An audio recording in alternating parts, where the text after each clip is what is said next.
Hello, everyone. My name is Reed Van Lehn, and I'm an associate professor in the Department of Chemical and Biological Engineering at UW-Madison. I'd like to use this presentation to tell you a little bit about myself and my research group. I was originally born in Pittsburgh, Pennsylvania, then went to MIT for my undergrad and graduate degrees. There, I worked with Alfredo Alexander Katz. I then did a postdoc at Caltech with Tom Miller before joining the faculty at UW in 2016. I'm interested in using molecular simulation techniques to study soft and biological materials with a particular focus on soft interfaces, as I'll talk about shortly. Outside of work, I enjoy playing ultimate frisbee, often with CBE grad students, and watching Pittsburgh sports. What attracted me to UW was the collegial atmosphere, which promotes an absolutely fantastic work environment and strong collaborations around campus. I'm also very lucky to work with the incredibly talented students that are part of our department.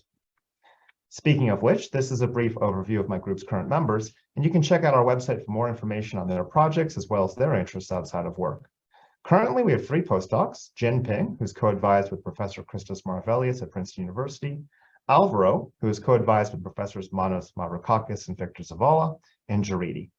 We also have 8 students: Srija, Carlos, Ugo, Lisa, Byunguk, Amy, Josh, and Pan.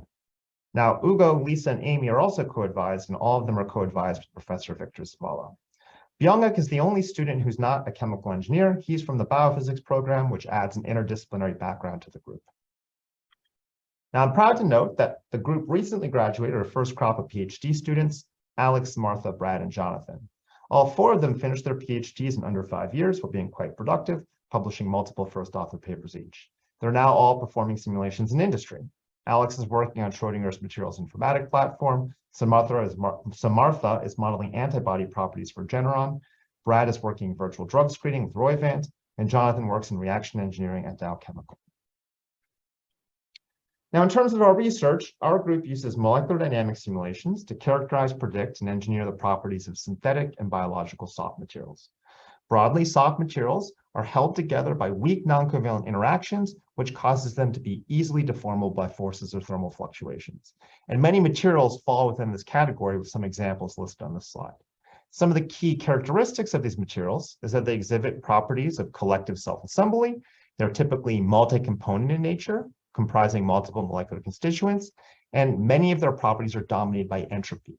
So molecular dynamics simulations, which allows us to model the motion of atoms and molecules at the nanoscale, can capture these properties and can be used to predict how changes in, let's say, the constituents that make up my material affect properties relevant to applications. So that's what we do in our group. We use these types of simulations to design new classes of soft materials for a variety of applications. So I'll talk a little bit about the specific research areas in our next slides. In each slide, I've included references from recent papers that the group has published if you want to follow up on some of our publications. So the first area that we're going to talk about is how we integrate molecular simulations and machine learning to guide the design of new soft materials. Here, our goal is to use the output of our chemically specific simulations as input for machine learning techniques that allow us to screen large soft material design spaces. We're using this general approach for applications in the design of new drug delivery vehicles, as well as in applications relevant to catalysis. Our second area focuses on the multi-scale modeling of nanomaterial interactions with the lipid bilayer. The lipid bilayer is the primary structural component of the cell membrane, so interactions with nanomaterials are important because they control things like uptake into cells. We want to specifically understand how the selection of nanoparticle components can promote desirable behaviors, such as bilayer absorption, while avoiding undesirable ones, such as the poration of these bilayers. These studies can provide physical insight and design guidelines relevant to applications in drug delivery, biosensing, and photothermal therapy. Our third area focuses on developing computationally efficient methods to design solvent systems for liquid phase processes. Here, we want to understand how solvents can simultaneously promote the production of desired products due to chemical reactions, for example, while enabling efficient product separation recovery. We are primarily applying these protocols to the recycling of waste plastic and to biomass valorization as part of large centers located here at UW, the Center for the Chemical Upcycling of Waste Plastic and the Great Lakes Bioenergy Research Center. We've also recently started to expand this area to understand the design of electrolytes for electrochemical transformations. And our final research area focuses on understanding long timescale transport across soft interfaces. Here, we're developing and applying advanced sampling techniques to uncover structure-function relationships that govern molecular transport across both lipid bilayers, which are relevant to protein behavior as well as drug delivery, and liquid crystal thin films, which is relevant to the development of sensors for pollutant detection and therefore relevant to human health. A key focus of all of our research areas is to develop strong collaborations with both experimental and computational groups here in CBE, as well as in other campuses and departments. These images just show some representative papers with some of our collaborators that highlight ongoing efforts, as well as the diversity of research areas in which we collaborate. Finally, outside of research, as a group, we also try to make sure to have some fun.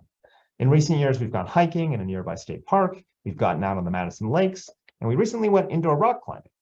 We also like to share baked goods, although I'll admit that I contribute very little to this effort and leave it to my much more talented group members. Finally, outreach is an important group activity. We often take advantage of events organized on campus by the Materials Research Science and Engineering Center. For example, these photos show us doing experimental demonstrations at the Engineering Expo, which is an annual event that brings lots of students to campus to learn about science activities at UW. So thank you for listening to my group overview. Feel free to email me if you have any questions or check out our group website for more information and updated news. Thank you very much.